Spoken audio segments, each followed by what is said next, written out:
à l'Abitibi-Témiscamingue aux 1000 visages. C'est notre nouvelle émission sur l'immigration, sur les personnes qui viennent d'ailleurs, mais des personnes qui viennent également du Québec. Et c'est ce qu'on va voir à l'instant avec mon amie Flora. Flora Beck, bonjour. Bonjour Guylaine. Je suis contente que tu sois co-animatrice avec moi de cette nouvelle et belle émission. Et ça ne pouvait pas faire autrement que tu sois ma co-animatrice de cette émission-ci. Merci infiniment de l'invitation, Guylaine. Puis j'apprécie que tu sois avec moi. Pourquoi? Mais parce que tu es née ici. Ah, oui. Ici, dans la MRC d'Abitibi. Oui. Toi, on t'a adopté. Oui, on m'a adoptée. Puis aussi, j'ai découvert l'Abitibi, puis j'ai l'Abitibi dans mon cœur. Ah oui, hein? Oui. Ça fait combien d'années que tu es ici? Moi, ça fait 17 ans. 17 ans Oui. que tu es ici. Oui. Bon, c'est sûr qu'on va avoir une émission qui va être consacrée sur toi, sur ton parcours et tout ça. Mais qu'est-ce qui t'a amené ici, en Abitibi? Moi, c'est les études. OK. Donc, j'avais signé un contrat avec l'immigration, c'est étudier, travailler, immigrer. Donc, j'ai fait tout le processus. Puis, au jour d'aujourd'hui, je suis une immigrante, citoyenne. On va enlever le mot immigrante. Donc, je suis une citoyenne, québécoise, abitibienne et réunionnaise. Tout à la fois. Tout à la fois. Voilà, c'est ça. Un beau morceau, là. Oui, un gros morceau à dire. Mais qu'est-ce que tu fais ici en Abitibi? C'est quoi ton rôle? Parce que je pense que tu travailles au niveau de la francisation des nouveaux arrivants, là. Oui. Moi, je travaille au centre des services scolaires à Ricana.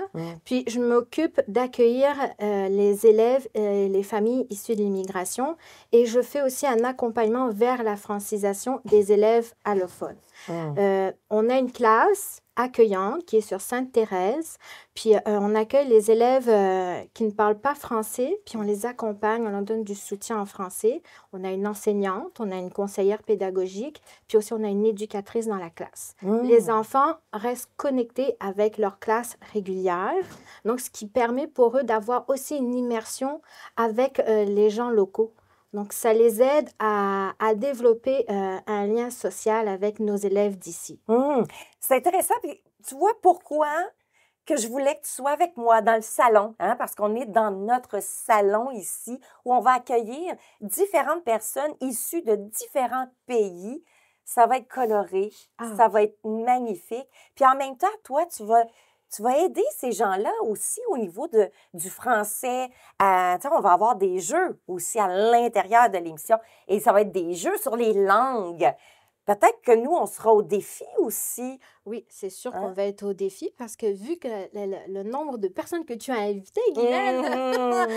Et heureusement que tu m'as aidée. Les langues maternelles, là, ça, c'est super enrichissant, mais on a des points communs. C'est ça qui est bien à voir. Le point commun d'une autre culture à une autre, on a beaucoup de choses qui nous rallient, en fait. Et puis, on a des beaux défis, mais ce sont souvent des défis, on dit « Ah, c'est négatif ». Non, il y a des défis positifs.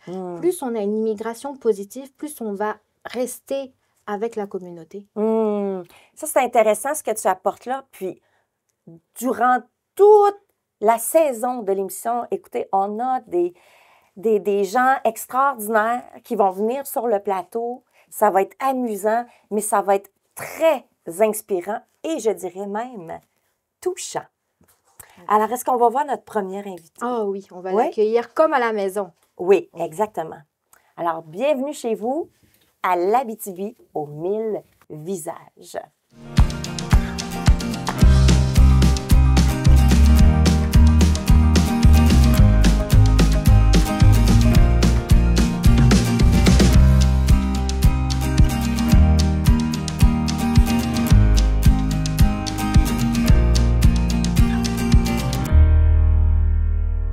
Sébastien Dastou, bonjour! Allô! Allô? Bienvenue à l'Abitibi-Témiscamingue aux 1000 visages. Oui, il ne faut pas oublier le Témiscamingue. Non, mais non! C'est tellement beau à cet endroit-là. Je suis allée l'année dernière. Ça faisait 2 ans que... En fait, ça fait juste 2 ans que je suis ici, hein? C'est pour ça que cette émission-là existe aussi, parce que je m'inclus là-dedans de la migration. Puis quand je suis allée visiter le Témiscamingue l'année dernière, avec mes yeux d'adulte, ça a fait tout un changement pour moi. C'est comme, wow! Parce que quand tu es enfant, tu n'as pas les mêmes yeux. Ah non, c'est sûr. Puis ça a Fait que changé t'es beaucoup adulte. aussi. Ça a changé, Ouais. tu vois. On t'a invité, Sébastien, parce que toi aussi, tu fais partie des plus des 1000 visages en Abitibi-Témiscamingue. Parce que tu n'es pas natif d'ici, toi. Ben non, pas du tout. Moi, je suis né à Laval. Ah oui, à J'ai Laval. vraiment grandi, j'ai habité, là, j'ai fait mon primaire à Laval, puis tout simplement, moi, mes parents venaient du Bas-Saint-Laurent. Mon père vient de Rimouski, ma mère vient de Rivière-du-Loup. Et ce qui m'a amené à Montréal, ben Laval, en fait, j'habitais à Laval, mais mon père travaillait pour Bombardier à Montréal. OK. Puis, quand est venu le temps de m'inscrire pour le secondaire, ma mère a trouvé que c'était un peu gros comme ville, elle n'était pas habituée à ça. Puis, tu sais, mon primaire était très, très proche de la maison. Je pense que l'inquiétude les a pris. Puis, ils ont dit non, non, nous autres, on retourne chez nous dans le Bas-Saint-Laurent. Puis, nos enfants vont faire le secondaire, le cégep là. Puis, on va être mieux, on va être proche de nos familles. C'était des grandes familles. Mon père était 9 ou 10, ma mère 11, 12. Fait que c'est des grandes, grandes familles avec beaucoup de cousins et cousines. Fait que ça de se rapprocher un peu. Puis, tu sais, à l'époque, dans les années 70, il n'y avait pas beaucoup de travail non plus dans le Bas-Saint-Laurent. Fait que, non, ça a été une belle jeunesse. Puis j'ai fait mon secondaire à Rivière-du-Loup, puis mon cégep à Ah Rivière-du-Loup. oui, OK. Donc, toi, la région, tu t'y connaissais, étant donné que tes parents viennent d'une région du Bas-Saint-Laurent. Tu as vécu en région aussi. Fait que ça te faisait pas peur, l'Abitibi, là, en quelque part, quand tu es arrivé ici, là. Non, puis je connaissais pas ça du tout, l'Abitibi-Témiscamingue, sauf à ma dernière année d'université. Moi, j'ai fait mon université à Québec. Puis, je suis tombé en colocation avec deux gentilles dames de Ah l'Abitibi-Témiscamingue. oui! Des dames qu'on Wow! connaît très bien, que je nommerai pas. Mais eux, ils m'ont fait réfléchir beaucoup à l'ouverture d'esprit, puis de bien saisir c'était quoi l'Abitibi-Témiscamingue. Puis c'était vraiment de très bonnes ambassadrices. OK. Et c'est pas compliqué, là. Il y en a une là, que c'était à toutes les fins de semaine ou presque, elle partait avec sa Civic bleue rouillée, je m'en souviens comme si c'était hier. Puis elle faisait l'aller-retour à Québec pour venir ici. Puis là, moi, ça me fascinait. Puis je la trouvais donc bien bonne, puis donc bien résiliente. Puis je me disais, les femmes de l'Abitibi-Témiscamingue sont fortes, là. Sont fortes. Puis, j'ai vraiment passé une super année avec eux. Puis quand est venu le temps de m'inscrire, parce que moi, je suis de formation ingénieur en matériaux et métallurgie, quand est venu le temps de me trouver un travail, ben, je savais qu'en Abitibi-Témiscamingue, c'est quand même un endroit riche en mines puis en métallurgie. J'ai appliqué dans un endroit où j'avais fait des stages qui était à Sorel-Tracy. Moi, j'avais fait des stages pour Alcan à Arvida et Sorel-Tracy.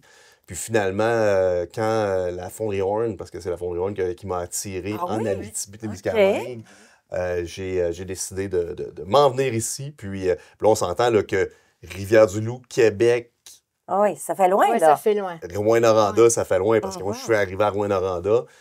J'ai été 3 ans à Rouyn-Noranda. J'ai habité 3 ans au Témiscamingue OK. pour travailler pour, à l'époque, Tembec. OK. Puis c'est un transfert entre Tembec et Temlam qui m'a amené à Amos. Ah oui, OK. Et toi, là, est-ce que dès que tu as mis les pieds ici, c'était quoi tes impressions? Bien, c'est sûr qu'en arrivant, j'arrivais sur le marché du travail. Fait que moi, j'étais quelqu'un qui fonçait, j'étais quelqu'un qui avait un fort leadership. Je voulais gravir les échelons très rapidement. Puis, tu sais, on se retourne là, dans les années fin 98-2000. Dans ces années-là, il n'y avait pas beaucoup d'emplois. C'était difficile pour tout le monde. Le baby boomer prenait toute la tranche d'emplois. Il y avait presque, écoute, c'est pas compliqué. D'après moi, on est sur le poste que j'avais appliqué, il devait y avoir 25 CV qui avaient appliqué. Fait que, tu sais, il y avait beaucoup de monde pour travailler, beaucoup de jeunes qui sortaient de l'école, puis c'est très difficile de percer. Fait que moi, de m'en aller en région comme ça, ben, je voyais vraiment une opportunité, de faire mes preuves, puis je pensais pas rester longtemps. Ben oui, c'est ça. C'est ça souvent, parce Oui. que ça devait être ça pour toi aussi. Oui, oui, c'est ça, c'est la même chose. On pense pas rester longtemps, mais on a un petit truc qui nous retient. On sait pas quoi. Mais moi, j'aimerais savoir, c'est quand on arrive en Abitibi, votre première impression, parce qu'on a nos sens qui est développé, et là, on est stimulé. Qu'est-ce que vous avez retenu de plus important? Parce que ça fait une expérience positive en arrière. Après, on se ramène souvent, on dit « Ah, j'ai vécu ça, puis je reste parce qu'il y a telle raison. » Qu'est-ce qui vous a Ben, moi, c'est les gens. Quand je suis arrivé à Rwanda, je trouvais que les gens étaient vraiment sympathiques. C'est sûr que, bon, d'arriver à la Fonderie Horn, à l'époque, c'était Noranda, c'est quand même un gros employeur. Il y avait une belle communauté de travailleurs. Il y avait beaucoup de jeunes ingénieurs qui étaient là. Il y avait aussi beaucoup de stagiaires. Fait que il y avait beaucoup d'opportunités de rencontrer des gens, des jeunes couples aussi. Fait qu'on s'est fait des couples d'amis. Moi, je suis arrivé avec une conjointe de l'époque, une fille de Sorel-Tracy, justement, que j'avais rencontrée quand j'étais en stage, qui est déménagée avec moi, mais qui, elle, s'est pas adaptée. Ah non? Elle n'est pas restée, puis moi, j'ai décidé de rester pour un paquet de raisons, mais ça reste que c'est vraiment, j'ai trouvé que les gens étaient super sympathiques. Je trouvais aussi que à la fonderie, les gens voulaient nous garder aussi. Là. On sentait qu'on n'était pas des numéros, mais qu'on était importants. On avait des plans de carrière. C'est vraiment intéressant. Pour un jeune ingénieur qui sort de l'université, c'est vraiment, vraiment intéressant. Et qu'est-ce qui t'a accroché? Dire, OK, j'accroche mes patins, j'ai trouvé mon chez-moi. Bien, en fait, ça, c'est difficile à dire parce que je me suis promené beaucoup. Hein. Moi, j'ai toujours dit à tout le monde, faut que tu te fasses ton propre bonheur. On pourra toujours blâmer la société, blâmer les gens. Le monde est trop snob, le monde ne s'occupe pas de toi, le monde ne te prend pas en charge. À un moment donné, il faut aussi retrousser ses manches puis se plaire où on habite. Tu es responsable de ton bonheur. C'est pas les gens qui sont responsables de ton propre bonheur. Fait en partant avec une attitude positive comme ça, ben j'ai toujours réussi à me faire des cercles d'amis. J'ai toujours réussi à travailler avec des gens qui me plaisaient. Moi, j'ai commencé à faire de la politique vite là, quand je suis arrivé à Rwanda. Je suis devenu, à l'époque, président de l'association de l'ADQ. Pour comprendre mon historique, c'est que moi, j'étais à Rivière-du-Loup quand Mario Dumont s'est présenté comme député indépendant. Et là, il a fondé l'ADQ par la suite. Et c'est ça qui m'a stimulé. Je trouvais qu'il manquait de jeunes politiciens en devenir.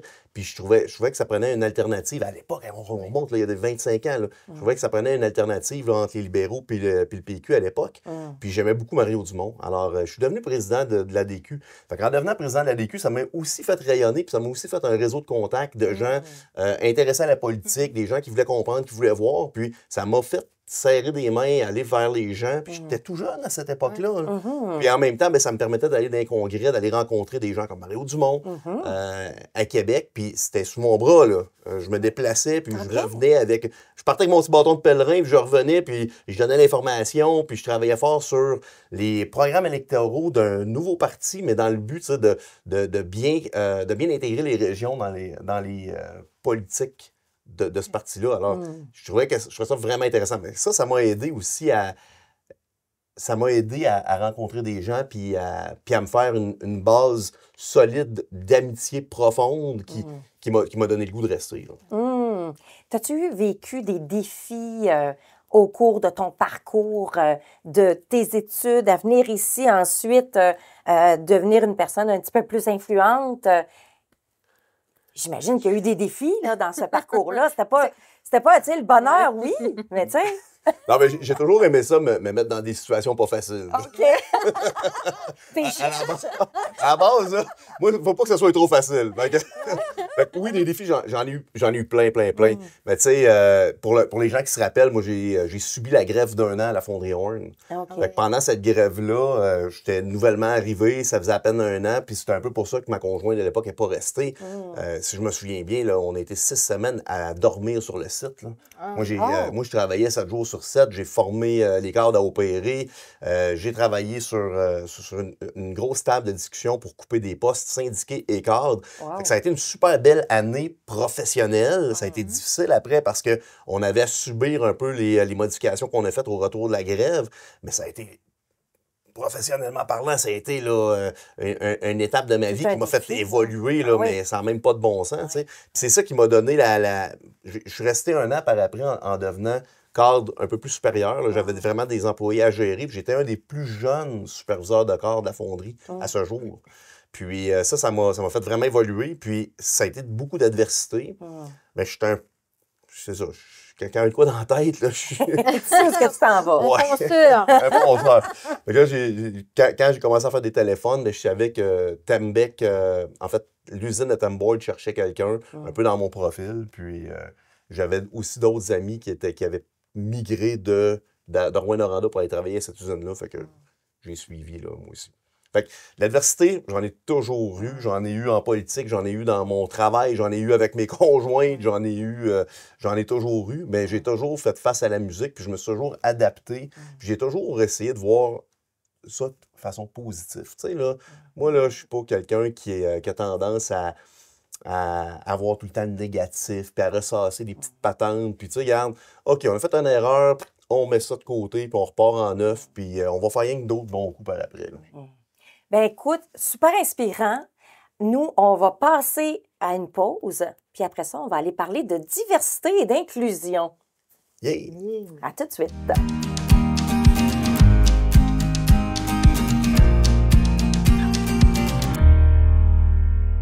On est de retour avec justement Monsieur le maire Sébastien Dasto et Flora Bègue, ma co-animatrice. Là, tu nous parlais, Sébastien, de défis, hein? On cherche le bonheur, on regarde où ce qui est le bonheur, on fait notre propre bonheur, mais à l'intérieur de ce bonheur-là, il y a toujours des défis parce qu'il y a des défis à relever pour évoluer encore plus. Bon, tu as eu un super parcours qui t'amène à Amos. Et là, à un moment donné, dans tout ça, tu deviens mère. Tu deviens mère d'Amos. Donc, en tant que mère, mais aussi en tant que personne qui a migré ici en Abitibi, est-ce que ça a une influence? Est-ce que je recommence ça. Est-ce que ton intégration a eu une forte influence sur tes décisions en tant que mère pour ensuite aussi accueillir des nouveaux arrivants ici en Abitibi? Ben moi, quand je suis arrivé à Amos, c'était un transfert d'une entreprise, hein. Puis eux, ils souhaitaient vraiment que je sois bien. Fait qu'eux aussi, ils m'ont bien encadré. Tu sais, puis autant, je connaissais Amos quand même, là, ça faisait 6 ans que j'habitais en Abitibi-Témiscamingue. Je venais à quelques occasions, entre autres, pour faire l'entretien de ma voiture, parce qu'à l'époque, il y avait seulement un concessionnaire Mazda qui était à Amos. Fait que, tu sais, j'avais déjà un peu connu Amos. Bon, les gens disaient que c'était un peu snob. Tu sais, puis tu vas-t'en pas à Amos, ça n'a pas de sens. Puis moi, je trouvais vraiment je trouvais que le transfert de Temboard vers une usine de panneaux lamellés, je trouvais ça vraiment intéressant pour ma carrière. Puis en même temps, partir du Témiscamingue que j'ai adoré, mais je retournais en ville, là. Je retournais en ville avec des services. Moi, je suis arrivé à moi, j'avais 30 ans, je voulais avoir des enfants. Je suis reparti. Je suis arrivé ici, j'avais pas de conjointe. Je voulais vraiment revenir en ville, profiter un peu je vais pas dire la nightlife, là, mais je voulais réseauter. Puis en même temps, ben, je voulais continuer d'améliorer ma position dans ma carrière. Puis encore là, je me suis retroussé les manches. Je me suis inscrit dans des équipes de sport. C'est important de s'inscrire dans des équipes de sport. Puis ça m'a facilité l'intégration. Tu sais, j'ai joué au volleyball en salle, j'ai joué au hockey, j'ai joué au tennis, j'ai fait plein de choses. J'ai joué au soccer aussi les premières années pour l'été. Tu sais, fait que ça te fait un réseau, ça te fait des gens à rencontrer. Puis, tu sais, bon... 13-14 000 de population, on finit par faire le tour, on finit par connaître les gens. Ça reste que il n'y a pas personne qui est venu me prendre par la main pour m'inscrire dans une équipe de soccer. J'avais le goût de jouer au soccer, j'ai fait des téléphones, puis j'ai trouvé. Je pense qu'aujourd'hui, c'est encore plus facilitant. Les sites Internet sont beaucoup mieux réalisés. L'Embreur est disponible pour donner des conseils. C'est pas rare qu'il y a des gens qui vont m'écrire sur Messenger, me poser des questions. C'est des choses que moi, je faisais pas à l'époque. Je suis vraiment parti avec mon bâton de pèlerin. Est-ce que c'est un succès? Bien, c'est sûr qu'il y a du monde qui font peut-être être un petit peu moins fonceurs que moi, qui vont avoir plus de difficultés. Ben moi, j'ai tout de suite trouvé, là, dans le sens que je me suis fait un super réseau. Puis encore là, dans mon travail, il y avait des jeunes ingénieurs, il y avait des jeunes stagiaires. Fait que j'ai eu beaucoup de fun avec ces gens-là qui m'a permis justement de rester ici. Puis de devenir maire, ben ça, c'est un concours de circonstances parce que j'avais pas... Même si j'adorais la politique, puis je faisais de la politique, mon intention, c'était pas de devenir maire. Mon intention, c'était d'être conseiller municipal pour m'impliquer plus en politique, puis peut-être un jour voir plus grand. Mais tu sais, à ce moment-là, je pensais beaucoup à la politique provinciale, pas tellement fédérale, mais tu sais, moi, j'avais une haute estime d'Ulrich Chérubin. C'était un grand ami, c'était un mentor. Puis quand je suis devenu conseiller municipal, ben, on est devenus des amis. Puis tu sais, même si un jour, je me disais, ben, ça pourrait arriver que je sois maire, je suis devenu maire parce que Ulrich est décédé, parce que sinon, j'ai... Ulrich aurait continué. Ben, si Ulrich avait continué, j'aurais continué à être un super soldat, puis j'aurais continué à travailler comme ingénieur, puis je serais encore conseiller municipal, probablement. Là. Mais vous vous êtes impliqué quand même dans la communauté, c'est ça qu'on doit retenir. Je me suis impliqué dans la communauté. Moi, j'étais quelqu'un de sportif. Je m'entraînais en salle. J'ai fait des marches du bénévolat. Je me suis impliqué. Tu sais, j'ai pas attendu que le monde vienne me chercher. J'ai été vers les gens. Puis il faut que tu choisisses tes implications. Prends pas des implications qui te plaisent pas. Fais quelque chose que tu n'as pas l'impression que tu es en train de t'épuiser, que tu es en train de... Choisis tes implications, celles qui te préoccupent, celles qui t'intéressent, puis fais-les pour toi, fais-les pas pour les autres. Commence par le faire pour toi-même. Fait que dans le fond, ce serait un des conseils que tu aurais à donner à quelqu'un qui arrive, qui est nouvel arrivant ici, là. Bien, j'ai justement rencontré des nouveaux étudiants là, au DEP. Je le fais quasiment chaque année. Je vais les rencontrer, puis j'ai une bonne discussion avec eux. Puis c'est une discussion, là, je m'assois avec eux, puis on jase. Là. Puis, tu sais, c'est des gens qui arrivent d'Afrique, de France, d'un peu partout.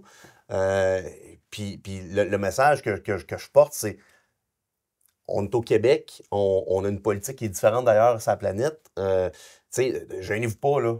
Vous pouvez m'appeler, vous me dérangez pas, là. Je suis quelqu'un de très simple, je suis quelqu'un de proche des gens, puis si je peux amener ma petite touche pour vous aider, je vais le faire. Ça reste que le message est toujours le même. Si tu sais pas c'est quoi ta envie, si tu sais pas c'est quoi les loisirs que t'aimes, si tu sais pas, ben il n'y a pas personne qui va le dire. Il va le savoir, oui. Bien, exactement. Et là, à un moment donné, bon, ben, c'est sûr qu'il y a eu le décès de Ulrich. Est-ce que ça a été ta porte pour toi de dire, OK, là, je me lance en politique encore plus grand, puis je veux devenir maire d'Amos? Est-ce que je vais conquérir ce titre? Bien, en fait, moi, j'ai eu un gros deuil à vivre. Là. Les premiers mois étaient très difficiles. Là. C'était vraiment une amie, puis on travaillait fort ensemble, puis je mettais beaucoup d'énergie d'être conseiller municipal. À l'époque, je m'occupais du développement économique, puis du sport et loisirs. On a même fait une extension sans maire pour se donner une chance, parce qu'on sentait que la communauté n'était pas prête à aller en élection. Tu sais, quelqu'un qui quitte ses fonctions pour X raisons, on retourne en élection 3-4 mois après, ça se fait bien. Là, si je ne me trompe pas, on a attendu quasiment 8 mois avant de relancer les élections. Si on avait lancé les élections plus tôt, c'est sûr que je ne me serais pas présenté. J'étais pas moralement apte à le faire, mais le fait d'y réfléchir, puis que les gens m'approchent pour me dire, tu sais, Seb, Ulrich, il t'avait en haute estime, même sa femme, ses enfants m'ont parlé, tu sais, en me disant, tu sais, qu'il aurait aimé ça, tu sais, que je prenne la relève. Puis il savait très bien que ça allait être différent d'Ulrich, mon passage à la mairie, parce qu'on est deux tempéraments complètement différents, mais au final, Ulrich m'a teinté beaucoup sur la façon d'être plus proche des gens. Sa vision, dans le fond. Oui, sa vision, mais son savoir-être aussi. Surtout son savoir-être. Parce que moi, je suis quelqu'un qui était un peu plus pas pif-pouf, là. Tu sais, je gérais des employés dans des usines avec des conventions collectives. J'étais un fonceur, tout ça. Puis tu sais, c'était carré, mon affaire. Ulrich, il m'a adouci un petit peu. Là, non, mais ça donne un beau résultat. Oui. C'est ça qu'on va dire. Oui. Est-ce que tu as connu, toi, Ulrich? Oui, moi, j'ai connu Ulrich, oui, dans mon parcours au cégep. Oui, je l'ai connu. Puis, je suis venue visiter à Amos. Il nous a accueillis, puis il m'a dit, tu viendras habiter à Amos, tu vas voir. Oui.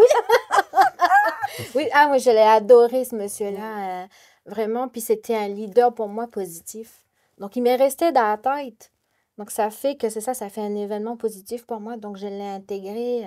Mais c'est vrai que quand son décès est arrivé, on entendait à Montréal, tu sais, moi, à cette époque-là, j'étais à Laval, puis on en entendait parler partout, là, que Ulrich Chérubin était décédé. Et je dirais peut-être 4 mois avant son décès, je l'avais invité, parce qu'à l'époque, je faisais des entrevues aussi à Montréal, et je l'avais invité à une entrevue, puis son agenda était très, très, très plein. Alors, ça avait repoussé très loin, mais il est décédé. Donc, je pense qu'il avait une vision, c'était un homme qui avait une vision grande, mais qui ouvrait ses portes. Et corrige-moi si je me trompe. Ben, c'est quelqu'un qui était très proche des gens, là. Ulrich, il était partout, il était proche des gens, il était très, très humain. Moi, j'adore. Comme je vous dis, là, on était très différents, mais ça nous amenait quand même à se questionner, puis à amener les réflexions à un autre niveau. Puis moi, ça m'a fait grandir comme politicien, mais comme humain aussi, là, de le côtoyer. Sa vision, est-ce que c'est encore cette vision-là ou Ben, tu es allé plus loin encore dans la vision? Ulrich, c'était pas tant une vision très, très long terme. C'était, OK. il y avait beaucoup, il marchait beaucoup par projet, tu sais. OK. La passerelle qu'on a réalisée une fois que je suis arrivé à la mairie par après, c'était quelque chose qu'Ulrich tenait.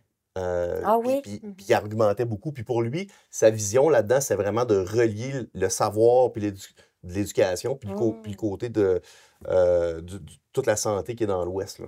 Puis tu sais, c'était louable, c'est super intéressant, mais fallait y croire pour le faire, ce projet-là. Puis, mais c'est ça, c'était beaucoup des projets. Puis il y avait une idée, mais c'était quelqu'un qui voulait tellement une communauté saine, en santé.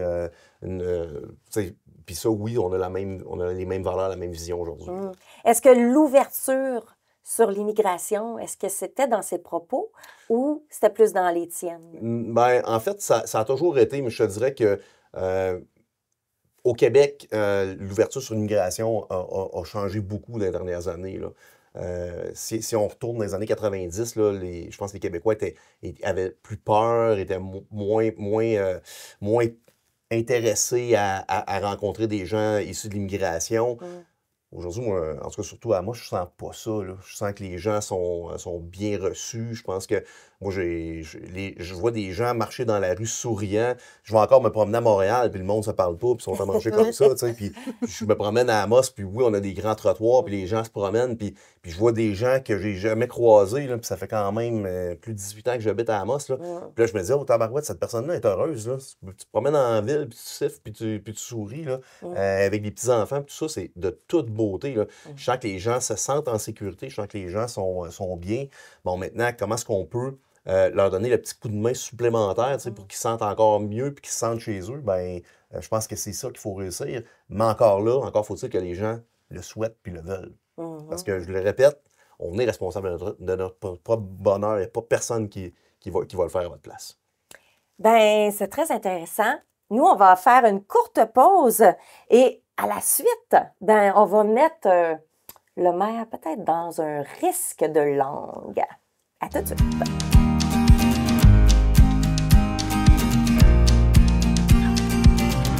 Sébastien, là, on se lance à accueillir nos nouveaux arrivants dans la ville. Et quelquefois, ces gens-là ne connaissent pas nos patois, ne connaissent pas nos expressions à la québécoise et même les expressions à la bitivienne et tout ça. Mais cependant, l'inverse est pareil. Alors, j'ai demandé à tous nos nouveaux arrivés en pré-entrevue qui me donnent des termes, qui me donnent des virelangues, qui me donnent des mots.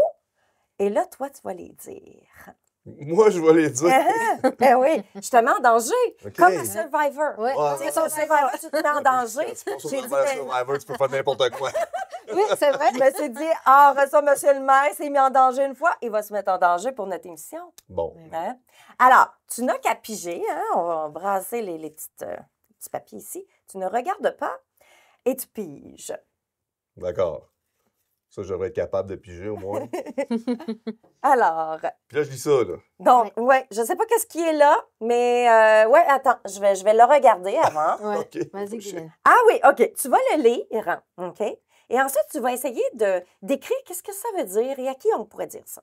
Là, par exemple, vous me sortez de ma zone de confort, là, j'ai quasiment chaud. La vieille mère, la Coro, la vieille Mogo. De un, quel pays tu penses? Ça vient de quel pays, ça? Ça, Ces c'est- expressions-là. Moi, j'irais peut-être dans le coin de l'Afrique, là. OK. Où? Hein, tu vois, Coro, Mogo, avec un paquet de petits chapeaux avec 4 cornflakes. Ça pourrait peut-être être Haïti, là. Haïti? Ouais. Hein? Je cherche, là, je Ah ouais, cherche. hein, vous le savez Je pas. cherche. Ouais, c'est ça, vous essayez Ah de oui, me OK. pogner, mais- Ben, j'étais pas sûre. Mais j'étais pas sûre.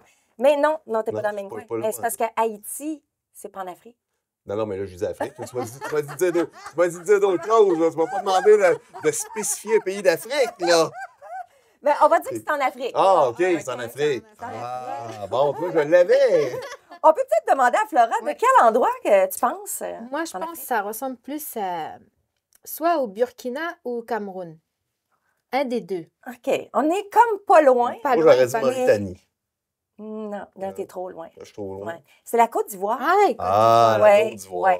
ouais. Et dans quelles circonstances qu'on dirait ça?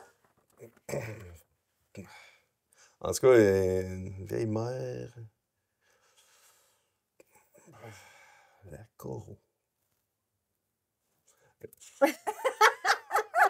Je vais te le dire. Ouais. Ou Flora, moi, notre spécialiste des langues. peut-être on peut voir un petit peu morceau par morceau. La vieille mère, ça ressemble un peu ici comme au Québec. On peut dire Ouais. la grand-mère.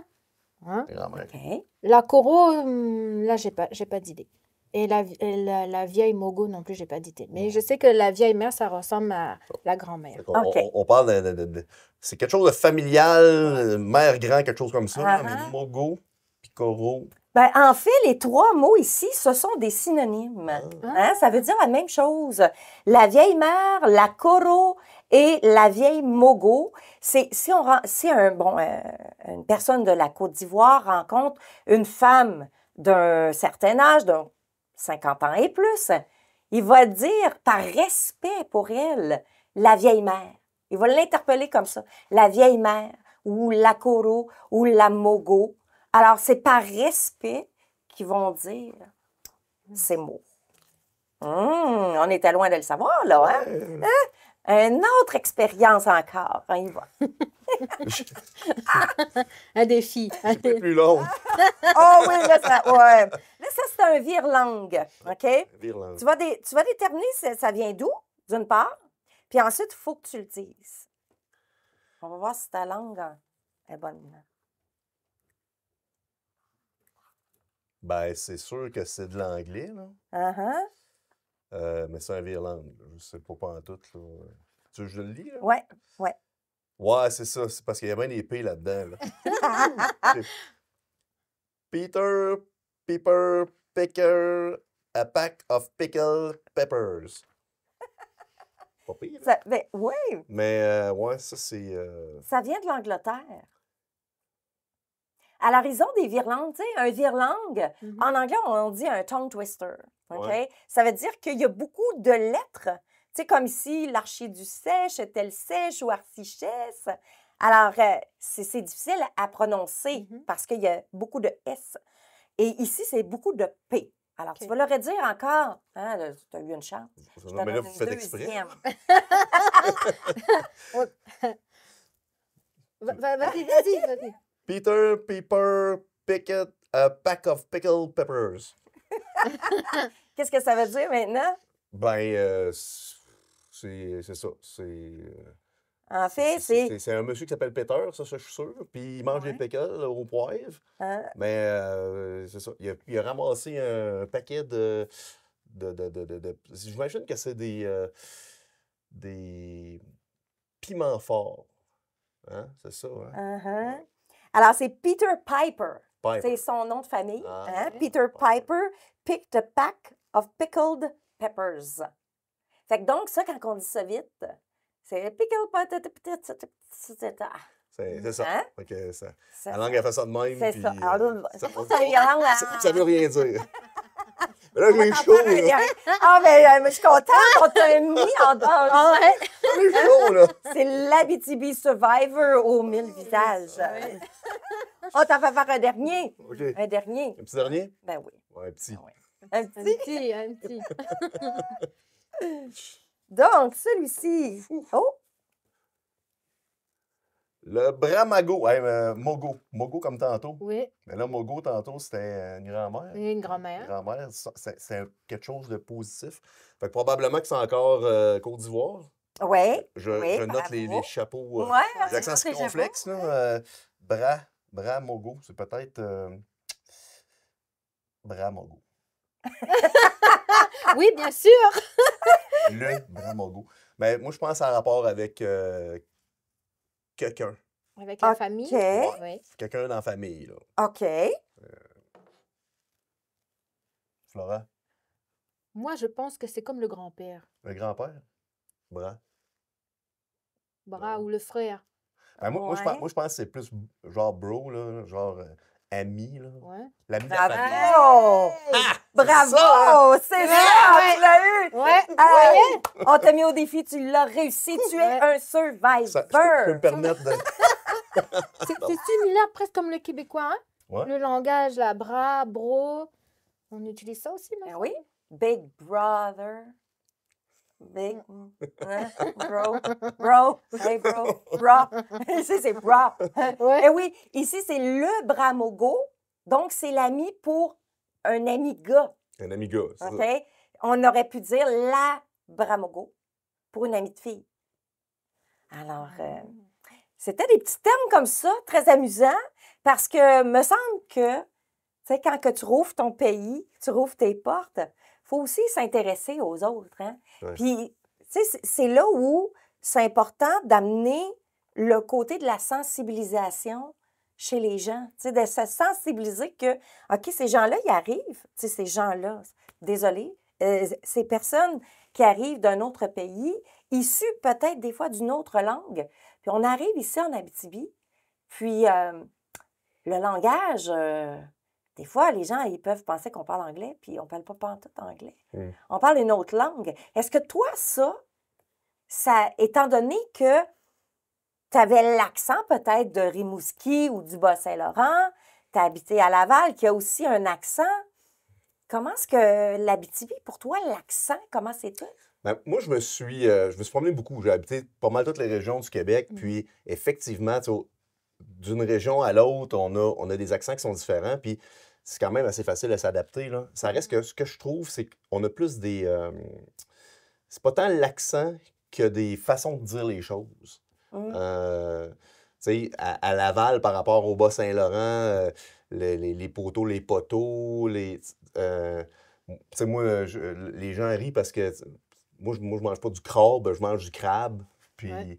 tu sais, puis des fois, il n'y a pas d'accent dans le sens que c'est pas exagéré sur comment est-ce qu'on accentue le A circonflexe, mais des fois, tu vas rencontrer des gens qui vont vraiment l'accentuer d'un côté comme de l'autre, là. Moi, je nage pas, là. Puis, mais c'est des petites choses comme ça qui sont attachantes puis qui sont plus proches des...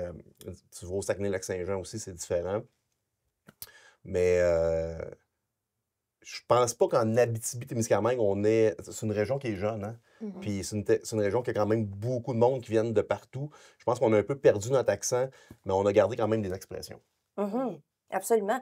Moi, je sais que quand je suis partie à 17 ans, ça fait quand même longtemps, et que j'allais au cégep à Montréal, les gens me disaient « Tu viens pas d'ici ». Parce que Montréal a sa propre accent aussi.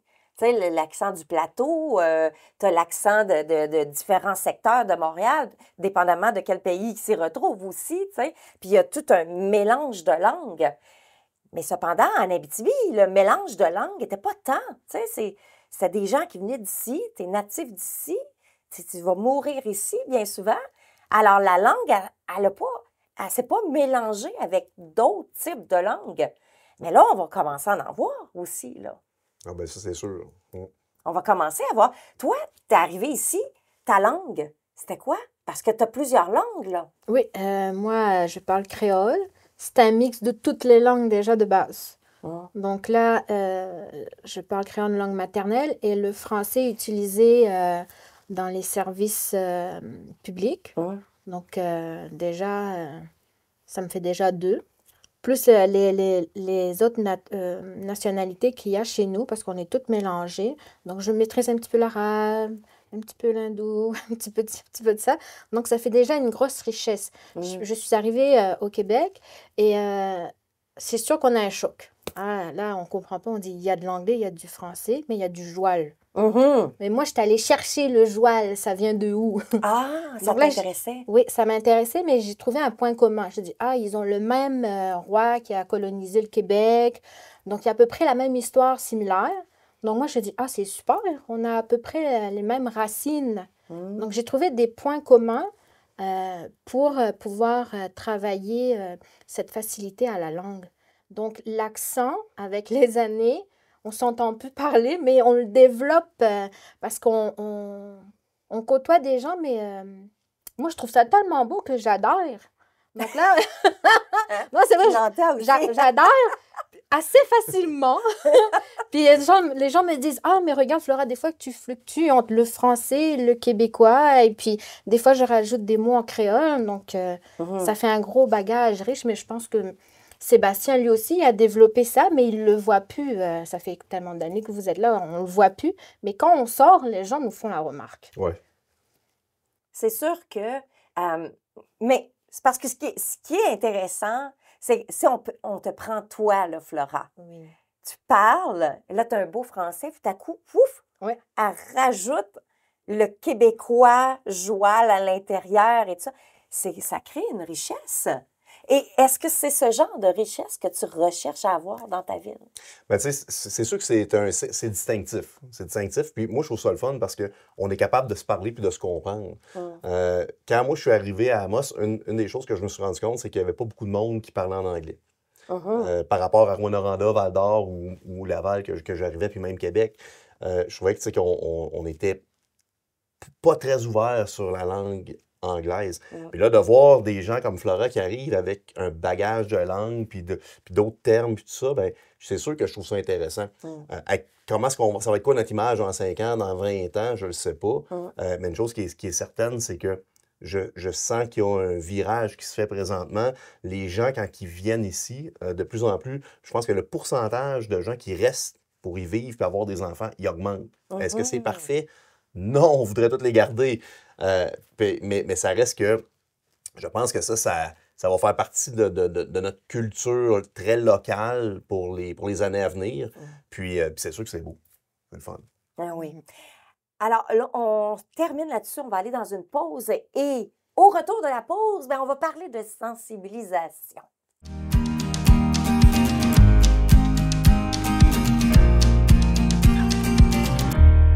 Donc là, j'aimerais qu'on parle de sensibilisation parce que nécessairement, des gens qui arrivent d'ailleurs, qui ont une autre culture, qui ont une autre façon de faire, la vision est en train de se refaire. On arrive puis on ne sait pas trop, tu sais, est-ce que je peux m'impliquer? Est-ce que je suis acceptée? Est-ce que c'est facile d'intégrer?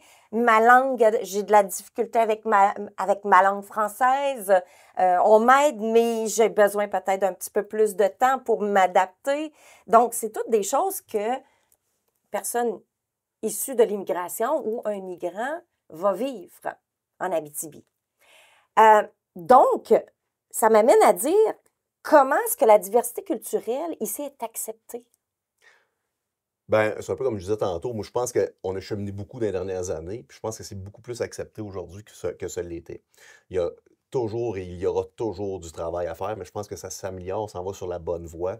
Tu sais, à la base, là, en partant, en ayant une ville qui est saine, qui est propre, qui est sécuritaire aussi, mais en même temps, ça rassure les gens. Fait que de voir des gens qui sont issus de l'immigration, je pense pas que les gens d'Amos ont crainte de ça, parce qu'on est dans une ville qui est extrêmement sécuritaire. Ça, à la base, c'est un plus qu'on a chez nous. La deuxième chose, c'est il faut que les gens qui arrivent ici, il faut qu'ils sachent c'est quoi, qu'est-ce qu'ils ont comme besoin. Tu peux pas juste dire prenez-moi en charge, puis je vais rester, tu sais. Parce que il n'y a pas de recette magique, là. Chaque personne a des besoins spécifiques et différents. Si tu n'es pas capable de mettre les mots sur tes besoins, comment est-ce qu'on peut faire pour faire un canevas qui va t'aider? On peut faire un canevas de base, là, mais c'est important que les gens sachent un peu c'est quoi qu'ils ont besoin comme aide, tu sais. Puis, à partir du moment où on est capable de mettre ces fameux mots-là, ben, c'est facile de cocher les cases puis de dire, ben, ah, OK, on va te référer là, ça, on peut faire ça pour toi. Mais tu sais, on ne pourra pas trouver des amis, là. Tu sais, on peut. J'ai justement l'Émrard qui me faisait un signe de détresse la semaine passée pour me dire, tu sais, Sébastien, on a des gens présentement qui voudraient qui auraient besoin de parrainage. Puis je pense que le parrainage, c'est quelque chose de bien. Je pense qu'on a toutes des vies hyper complexes, pleines d'activités. Mais il y a sûrement des gens qui veulent faire du bénévolat, qui sont prêts à accueillir des gens, puis à être un premier répondant, tu sais, pour faire un petit coucou, puis dire, regarde, tu as besoin de quoi cette semaine? Mais je sais que présentement, on est en train de bâtir une liste de gens qui comprennent bien Amos ou qui ont déjà été parrainés dans le passé puis qui voudraient rendre l'appareil, puis de s'impliquer au MRAR puis de dire, ben regarde, moi, j'aimerais ça, là, peut-être aller prendre un café avec quelqu'un issu de l'immigration, tu sais, juste pour y parler de mon expérience, voir un peu c'est quoi ses besoins. Puis une fois que ces mots-là sont sortis, ben, c'est plus facile après ça de dire, ben regarde, on va au MRAR, on va à la ville, on va à MRC, puis on essaie de trouver comment est-ce qu'on peut aider cette personne-là parce que chaque personne est différente.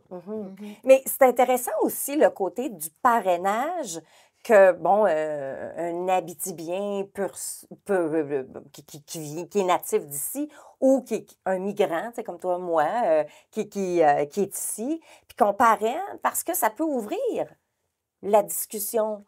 Ça peut ouvrir justement une forme de sensibilisation, à se sensibiliser à l'autre qui arrive d'ailleurs, puis qui a ses propres besoins. Et l'aider, ça peut aussi ouvrir la porte à quelqu'un qui est ici puis dire, bon, ben j'ai le goût de m'intéresser à quelqu'un d'autre, parce que c'est un peu ça aussi.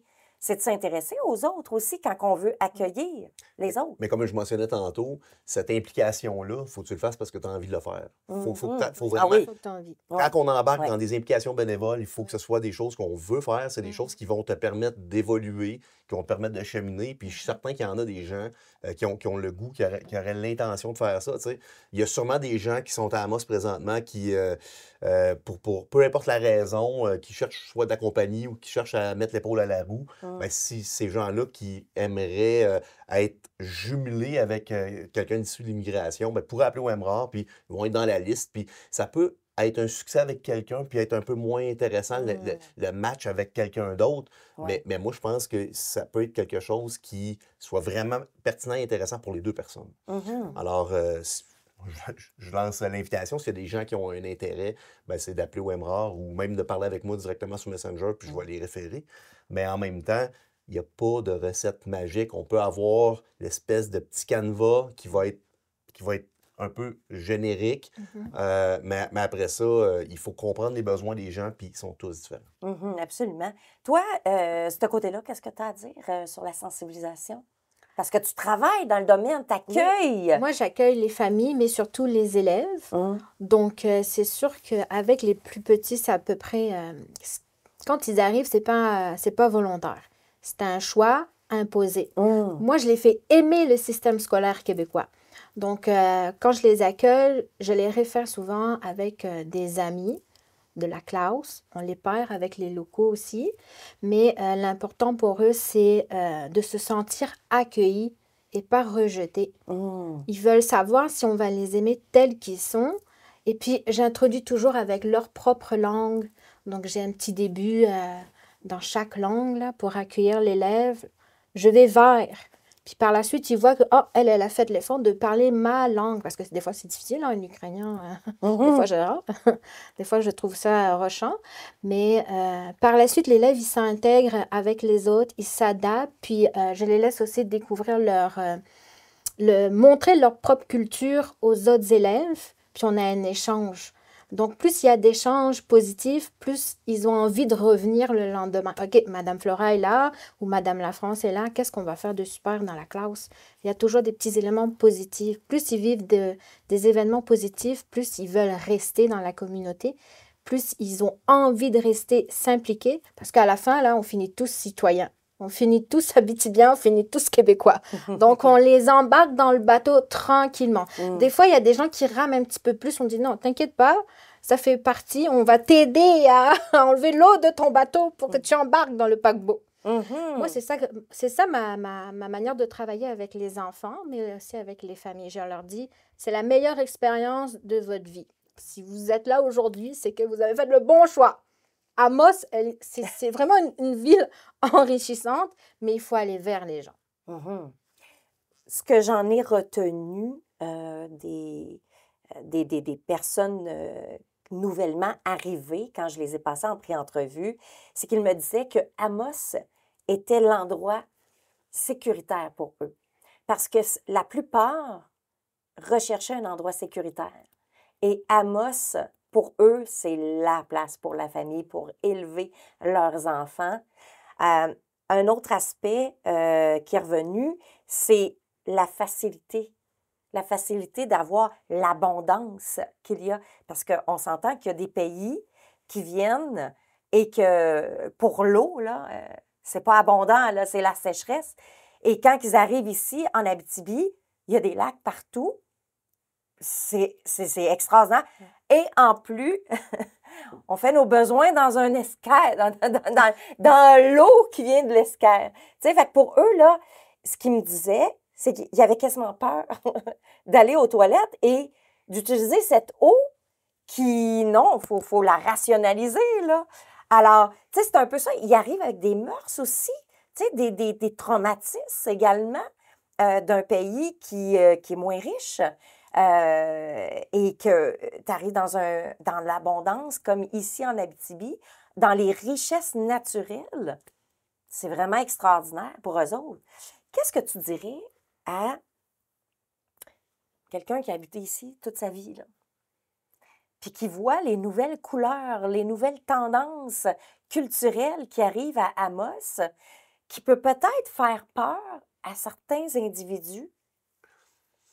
Tu sais, à la base, on a quand même la chance d'être proche des Abitibi-Winnie. Hein? Fait que, historiquement, on a toujours eu une excellente collaboration, puis autant les organismes municipaux et conseils de bande, autant les gens.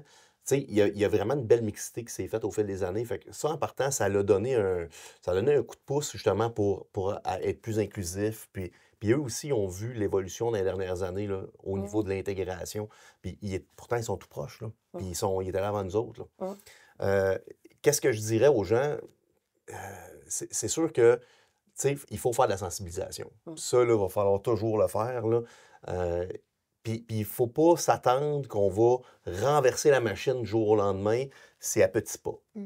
Puis quand on regarde le portrait d'il y a 5 ans, il y a 15 ans, puis le portrait qu'on aura dans 5 ans, moi, je pense qu'on évolue dans la bonne direction. Bon, c'est sûr que c'est pas parfait, mais je pense que les gens... moi je le répète, là, que les gens se promènent au centre-ville, puis qu'ils sourient, puis qu'ils se disent bonjour, bien, des fois, il y a 2 Amosois le font pas entre eux autres. Fait faut pas se sentir ciblé quand on est une personne issue de l'immigration. Si on a tendance à sourire ou faire un petit bonjour puis que la personne ne te répond pas, c'est pas nécessairement la couleur de la peau ou les origines qui sont problématiques. Il y a des gens, des fois, qui sont plus craintifs ou qui n'ont pas cette facilité-là. Moi, je me promène puis je dis salut à tout le monde, genre, mais je suis maire, j'ai ça facile, puis ça fait partie de mon rôle, mais même si ça fait partie de mon rôle, je suis comme ça. Je me promène à Montréal, je suis pas maire à Montréal, je me promène à Rivière-du-Loup, puis je dis bonjour aux gens. Tu sais, puis des fois, j'étais avec quelqu'un, un ami, un frère, puis ils me disent il me semble que t'es bizarre. Mais je suis pas bizarre, je suis comme ça dans la vie. Tu sais, je suis quelqu'un qui va vers les gens. Fait que pour moi, est-ce que c'est nécessairement facile? Pas nécessairement, mais c'est devenu un trait de ma personnalité. Je pense que je pense qu'effectivement, Amos est un endroit qui est très pertinent, qui est le fun à vivre. Je pense qu'on va changer dans les prochaines années, puis je pense qu'il faut être inclusif. Puis je pense que les gens ont réalisé qu'on avait besoin aussi d'augmenter notre population, puis qu'on avait... Tu sais, on a une ville qui est facile à gérer à 14 000 de population, 25 000 dans la MRC. Le problème, c'est qu'on est toujours juste à la limite de pouvoir dire, bien, ça prendrait un restaurant de plus ou un commerce de plus, ou... Pour dire qu'on a suffisamment de monde pour payer pour les services. Puis quand je me compare dans le reste du Québec, 14 000 de population, c'est des villages ailleurs. Ils n'ont pas de services. Puis ils font des ponctions des services dans les grandes villes. Fait que c'est sûr que leur budget d'opération est pas mal moins élevé. Nous autres, pendant qu'on est en train d'offrir des super services, puis qu'on essaie d'égaliser des villes comme Val-d'Or, comme Rouyn, comme le Saguenay, bien, ça reste ça coûte cher. Ça coûte cher, puis on essaie de travailler toutes les priorités en même temps, puis d'attirer des gens, ça doit être une de nos priorités. Puis de les attirer, c'est une chose, mais aussi, il faut les garder chez nous. Il faut qu'il y ait des enfants. Puis pour ça, bien, ça prend des garderies. Puis moi, ben, mon rôle, c'est travaillé fort avec le gouvernement pour qu'on les construise, ces fameuses garderies-là. Depuis que je suis au conseil de ville, on a deux constructions neuves, un agrandissement. Il y en a une autre qui s'en vient, mais tabarouette que c'est pas facile. Là, je travaille fort, là, puis je le sais qu'on en a besoin, là, puis je les vois passer, là, les demandes. Là. Mais ça, c'est quoi qui est rassurant pour quelqu'un qui arrive de l'extérieur, qui veut avoir des enfants, puis qui veut que ses enfants soient bien, qu'ils soient aussi bien intégrés, parce qu'on s'entend que ça commence à l'école, mais ça commence aussi dans les garderies, dans les CPE. Fait que, tu sais, moi, je pense qu'on va dans la bonne direction. Je pense qu'effectivement, c'est un endroit où il fait bon vivre. Maintenant, il faut que la population se décloisonne, garde les yeux ouverts, puis je pense qu'on va avoir des cas plus difficiles, puis on va avoir des succès, puis au final, à la fin de l'année, il faut avoir plus de succès. Et toi, de ton côté, comment tu vois les choses? Oh, moi, je vois Amos comme une ville en devenir cosmopolite. Wow! Ouais, hein? C'est vrai, non? Parce qu'on a plein de petites cultures, là. Puis, ce qui est bien, c'est que chaque culture apporte quelque chose de positif, de la nourriture nouvelle, des goûts nouveaux, mais aussi au niveau artistique. Donc, il y a une belle ouverture, c'est cosmopolite, c'est vivant, c'est enrichissant, moi, je trouve. Ben, tu vois, là, au CLD, la semaine passée, je pense que c'est vendredi midi ou jeudi midi, il y avait des personnes qui travaillent là qui a fait un dîner africain. Ah. Puis là, quand je suis arrivé, parce que moi, je suis en rencontre, là, je suis passé par la salle de lunch, puis là, j'ai vu ça, puis ça sentait bon. Puis là, tout le monde était attablé, puis tu voyais tous les plats sur la table. Là, je me disais, wow, c'est vraiment le fun. Là, Ils prennent le temps de le faire, de faire découvrir leurs mets, les odeurs, puis tout ça, puis dans un cadre de travail. Fait que je trouvais ça vraiment le fun. Ouais. Mais c'est ça, c'est qu'il faut que de chaque côté, hein, on est deux côtés, là. Tu as les nouveaux arrivants, mais tu as les gens issus d'ici. Alors, les deux doivent se parler. Il faut qu'il y ait de la communication. Il faut que les deux échangent sur leur propre culture et qu'un qui est ici doit démontrer, OK, voici comment les choses fonctionnent ici. Mais de l'autre côté, doit être aussi assez ouvert pour pouvoir s'adapter à la nouvelle culture aussi un peu, là. Parce que j'imagine que c'était ça aussi pour toi, là. Oui, mais je pense qu'il faut respecter la vitesse à laquelle les gens sont prêts à aller. Autant les gens qui sont déjà résidents puis les nouveaux, faut s'adapter un peu à ça. Là. Moi, je suis quelqu'un, j'ai un petit vite. Là. Moi, j'ai foncé, j'avais pas besoin de personne. Toute tourière, puis regarde, je suis responsable de mon bonheur. Mais c'est pas tout le monde qui sont là. Puis comme je vous dis, il y en a qui s'adapteront jamais, mais comment est-ce qu'on peut en récupérer le plus possible? Puis là, c'est de mettre les choses en place. Mais je le répète, il faut que ça vienne des gens, il faut qu'ils comprennent c'est quoi leurs besoins. Puis en même temps, mais nous, de notre côté, il faut aussi avoir une belle présence d'esprit. Puis, j'ai participé dans les activités. Puis c'est sûr que quand tu arrives, c'est un clash. Là. Quand tu arrives dans un pays plus pauvre, qui n'est pas structuré, qui n'est pas organisé, moi, je rencontre des gens, je leur dis, ben tu as juste à t'inscrire dans une équipe de soccer. Ouais, t'as peu, là. Moi, là, chez nous, on a des terrains, on trouve un ballon, puis on joue ensemble comme ça. Là. Ah, ici, ben là, il y a des heures, c'est structuré, il y a des équipes, tout ça. Mais là, en partant, c'est pas parce que je veux pas, c'est pas parce que ça m'intéresse pas, mais c'est parce que je trouve ça un peu trop organisé puis déstabilisant. Fait qu'il faut juste un peu ramener ça à la base puis dire non, c'est comme ça que ça fonctionne. Puis il y a toujours besoin de gens dans les équipes, puis à la limite, on peut former des nouvelles équipes. Merci beaucoup à vous deux. Ce fut super intéressant. Ton parcours est inspirant. Merci de nous avoir touché le cœur. Et je voudrais terminer sur une note. Notre Survivor. Eh bien, j'ai une participante qui va être dans l'émission bientôt. Et elle est étudiante au cégep d'Amos. Elle me disait, lorsque tu étais à Survivor, fallait que je te le dise, elle voulait que je te le dise. Lorsque tu étais à Survivor, ben, il faisait un pool au cégep, à savoir, est-ce que le maire va rester longtemps? C'est drôle, pareil. Hein? Elle a perdu. Oh non! Alors, tu l'as déçue.